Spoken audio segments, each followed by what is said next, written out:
রাধে রাধে বন্ধুরা। তো আজকে তোমাদের সামনে ছোট্ট একটা শর্ট মিনি ব্লগ নিয়ে এলাম। তা মিনি ব্লগটা হচ্ছে আমি আমার গোপাল সোনাদের কেমনভাবে চকচকে করে রাখি সর্বদা, সেটাই তোমাদের সাথে আজকে শেয়ার করব। কারণ অনেকে দেখি অনেকে অ্যাড করায় কি পীতাম্বরী পাউডার দিয়ে। আরে পীতাম্বরী পাউডারটা তো অ্যাসিড না, পীতাম্বরী পাউডার যেটা আমাদের ঠাকুরের বাসনপত্র মাজা হয়, সেটা দিয়ে কোনো দিন আমাদের সন্তানদের গায়ে দেওয়া যায়? তার জন্য আমি কিভাবে আমার গোপাল সোনাদের মানে চকচক করে সেটাই দেবো। তো প্রথমে চরণে দিয়ে নিয়েছি ফুল তুলসী, আর এখানে জল নিয়েছি, জলে দিয়ে দিয়েছি ফুল তুলসী অগরু দিয়ে দিয়ে রেডি করে রেখেছি। আর এখানে কিন্তু আমি নিয়ে নিয়েছি যথারীতিভাবে 1 গ্লাস এই যে টক দই। তো এটাই প্রথমে দেব সর্বদাই।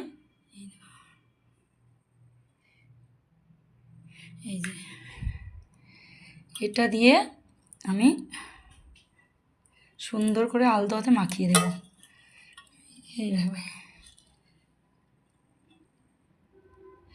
যেহেতু চোখে গেলে অসুবিধা, চোখ দুটো সবসময় পরিষ্কার করে রাখতে হবে, তাই এইভাবে আলতো হাতে আমি টক দইটা লাগিয়ে দিলাম এই যে আমার সোনা বাবার গায়ে।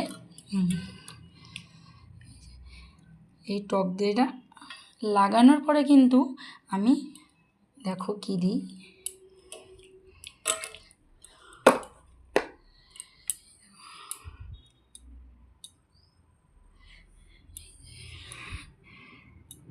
আর যেহেতু আমাদের গোপাল সোনাদের এই যে এইখানে সব কিছু ময়লা পড়ে কিন্তু এইখানটা, তো এইখানটা একটু ভালো করে আলতো হাতে।